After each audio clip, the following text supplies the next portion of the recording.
Eh bien bonjour à toutes et à tous, en ces journées de canicule, il est temps de gimper au frais et pour ça nous allons utiliser la version GIMP 2.10.20.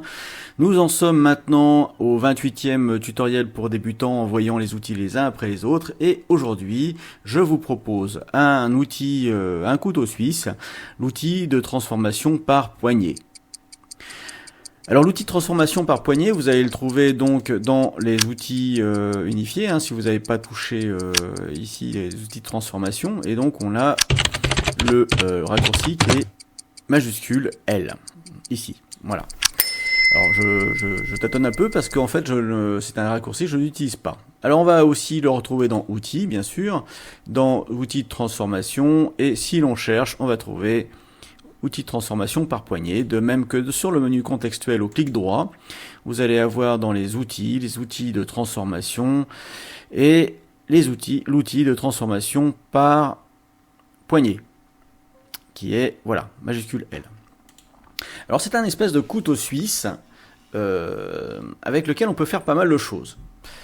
L'outil de transformation par poignée fonctionne à base de points qu'on va placer sur une image. Et cette image, finalement, va se comporter comme suit. Une poignée que je place, ici vous voyez qu'il n'y en a qu'une seule, ici au centre, me permet de déplacer en fait l'image comme je le souhaite. Je réinitialise. Alors, j'ai dit l'image, en fait, c'est une erreur. Regardons bien ici dans les paramètres d'outils. Alors, dans les paramètres d'outils, dans les options d'outils, on va avoir la possibilité de transformer le calque, ce que je viens de faire, une sélection, un chemin et une image. Alors, je vais pas vous faire la démonstration pour chacune des options. Ça marche exactement de la même façon que lorsqu'on avait vu les autres outils de transformation. Donc, pour faire court pour cette vidéo, je ne le ferai que sur les calques, sachant que ça fonctionne aussi sur l'image. Sachant que lorsque vous faites une transformation sur l'image, celle-ci reste rectangulaire, bien sûr, aux dimensions que vous lui avez données, sauf si vous avez recoupé, etc. Et que les zones non remplies seront remplies par du canal alpha, c'est-à-dire de la transparence avec un damier. Par exemple, ici, si je déplace, vous avez ce damier-là, et bien ce damier sera donc présent sur l'image, mais l'image finale, finalement, c'est ce cadre-là, le cadre jaune qu'on a ici. Je réinitialise et on commence tout de suite. Donc, première étape, je place un point et ce point me permet de déplacer. Ok, ça c'est la première chose. Je réinitialise. On va avoir dans les options d'outils les directions. Donc normale, c'est celle qu'on utilise souvent, et corrective, c'est en arrière. C'est-à-dire que ça fait l'inverse de ce qu'on veut. Je clique sur un point, si je vais à droite, alors, visiblement, ça ne veut pas fonctionner. Donc on va rester sur le normal parce que vous voyez, ça fait ceci. Alors, qu'est-ce qui s'est passé? C'est que j'ai collé un deuxième point, j'ai pas cliqué au même endroit. Donc vous voyez ici un point, je déplace, je colle un deuxième point, peu importe où, à ma guise. Et le deuxième point va me permettre deux actions. La première, réduire, agrandir, et comme vous pouvez le voir aussi, vous avez une rotation qui se crée autour du premier point qui va servir d'axe. Alors ça peut être intéressant, par exemple, si je veux faire ici un effet autour de cette barrière et que je veux faire une rotation, alors là je clique où bon me semble, donc je maintiens le bouton gauche enfoncé pour créer cette rotation. Alors, ce qui est embêtant par rapport à la rotation classique, embêtant si on veut, c'est qu'on peut faire une rotation, mais on ne garde pas ici la taille de l'image. Donc elle va bouger en fonction du fait qu'on écarte la souris du premier point ou qu'on la rapproche. A noter que GIMP conserve l'homothétie, c'est-à-dire le ratio hauteur-largeur de l'image, sans aucun problème lors de l'opération. On va avoir sur cette image la possibilité aussi de modifier ces points. Là ici vous voyez en mode poignée on est en transformé, donc c'est à dire que c'est l'action principale, c'est à dire qu'on va s'en servir, mais on peut déplacer aussi le point. Donc par exemple ici je fais déplacer, à noter que le raccourci majuscule au clavier fonctionne. Donc par exemple ici mon point de rotation je vais le déplacer et maintenant je souhaite faire une rotation sur ce coin là, je reviens ici sur mon point initial pardon, il faut que je me remette en transformé. Voilà. Je reviens ici à mon point initial et vous voyez que la rotation maintenant se fait à partir de cette base. C'est un outil assez pratique. Voilà. Alors maintenant, disons que je veux plus faire une rotation, je veux déplacer. Alors pour ça, on va aller soit appuyer sur la touche CTRL, soit cliquer sur supprimer. Je sélectionne le point que je veux supprimer, par exemple le point de rotation initial. À noter que, vous voyez, la souris ici va me mettre un moins. Je ne sais pas si on voit bien. Donc, je vais rajouter transformer, j'ajoutais un deuxième point. Donc quand j'ajoute, vous voyez, il y a un plus qui me dit voilà, que je peux ajouter un point. Alors on est limité à 4 points, ne cherchez pas à en faire plus. Et là, voilà, quand je veux supprimer ce point, j'ai un petit moins à côté du curseur de la souris. Voilà.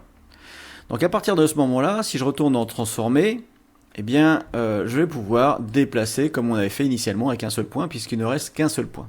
Allez, je réinitialise. Et maintenant, je vais utiliser majuscule pour déplacer les points et supprimer pour le contrôle. Pour supprimer les points, appuyer sur CTRL. Donc j'ai un doigt sur CTRL et un autre sur majuscule. Je vais créer non pas 2, mais 3 points. Donc j'en crée un ici. Donc là on est en mode je déplace, si je utilise ce point.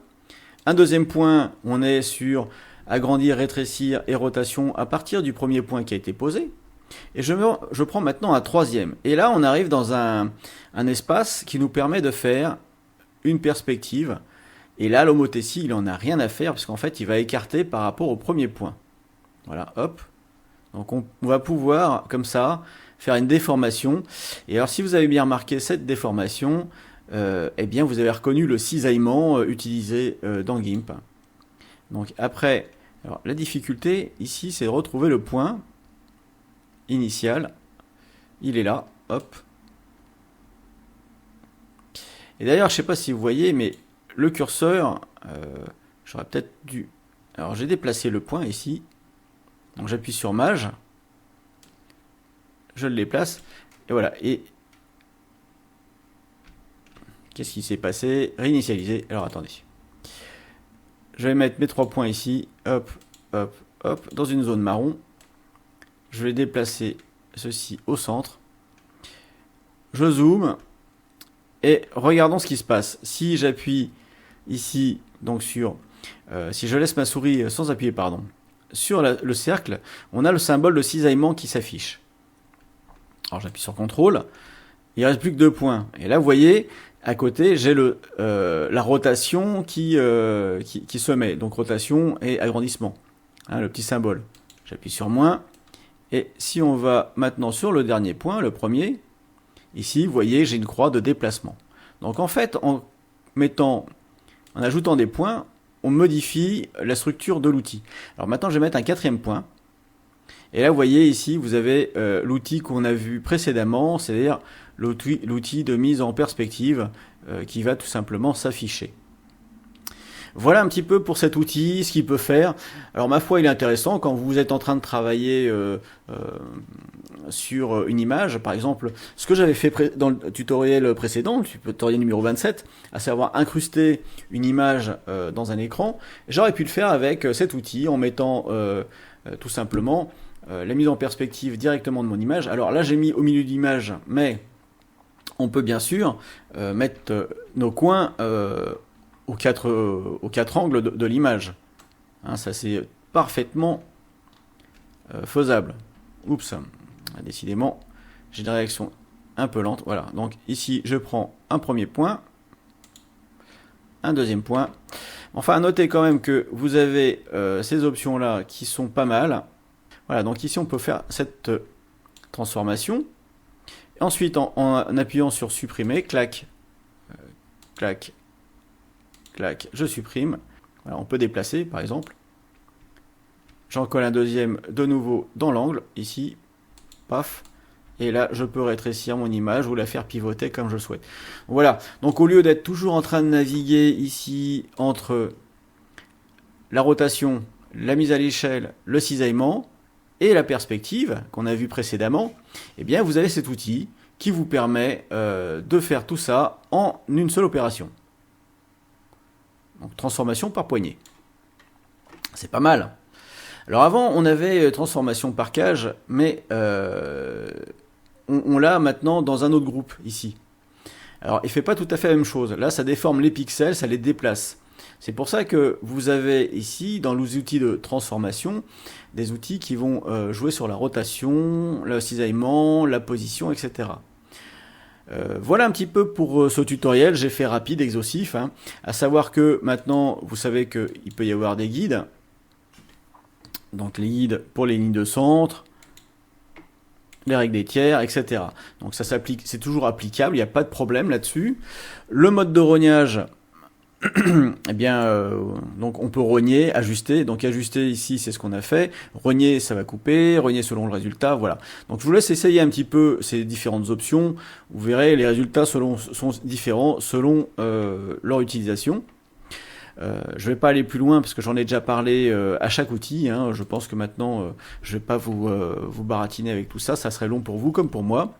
Et type d'interpolation, bien sûr, choisissez low halo pour avoir quelque chose de qualité.